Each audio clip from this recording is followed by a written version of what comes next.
yang suka menanyakan kenapa sih udah diet tapi masih belum turun juga berat badannya. Jadi sebenarnya untuk turun berat badan kita perlu suatu kondisi yang disebut dengan defisit kalori. Yang mana artinya kalori yang masuk lebih kecil dibandingkan kalori yang keluar. Untuk mengatur kalori yang masuk tentunya kita perlu tahu dengan jelas berapa banyak sih makanan yang kita konsumsi.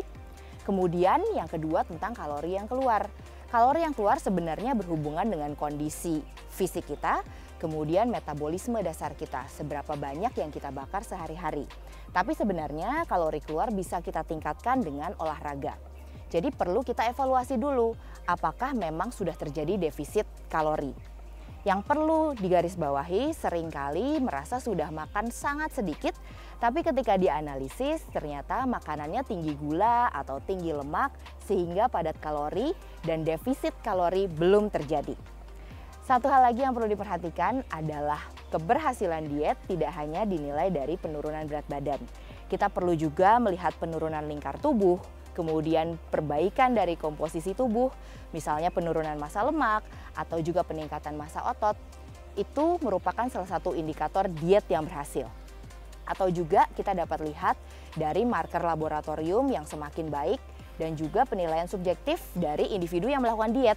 Misalnya lebih longgar bajunya atau tidurnya lebih nyaman dan juga lebih segar, bugar dan performanya semakin meningkat dalam kegiatan sehari-hari dan olahraga.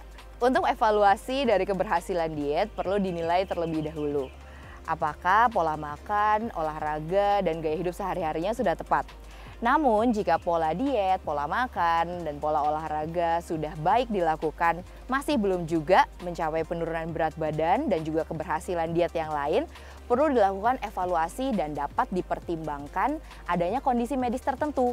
Dan ini dapat dipastikan dengan pemeriksaan lanjutan misalnya terkait dengan pemeriksaan hormonal, pemeriksaan kadar nutrisi seperti vitamin dan mineral, atau dapat juga pemirsa lakukan pemeriksaan genetik di mana dapat dievaluasi kecepatan metabolisme dan diperlukan misalnya diet-diet apa yang memang tepat sesuai dengan kebutuhan individu. Oke, untuk pola makan yang tepat dalam menjalankan diet, yaitu semua itu tergantung jumlah, jenis, jadwal, dan jurus memasaknya.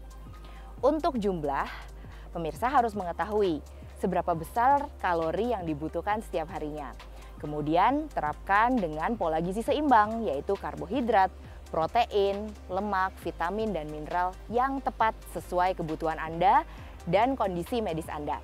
Kemudian untuk jenisnya, untuk karbohidrat pilihlah karbohidrat kompleks, misalnya seperti nasi, kentang, gandum utuh, jagung, ataupun roti-roti dengan olahan tepung namun dengan yang gandum utuh, jangan yang roti biasa.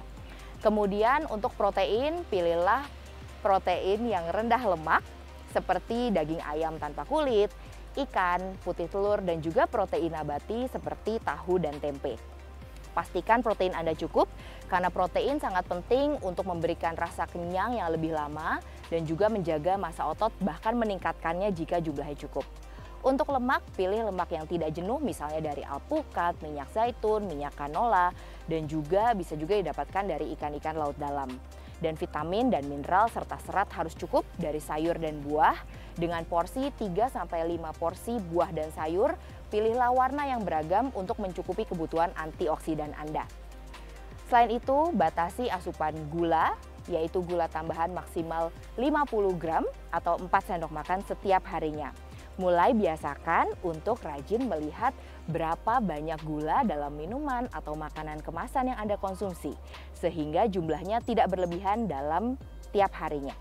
Kemudian batasi juga jumlah garam, yaitu hanya sebatas 1 sendok teh maksimal dalam 1 hari.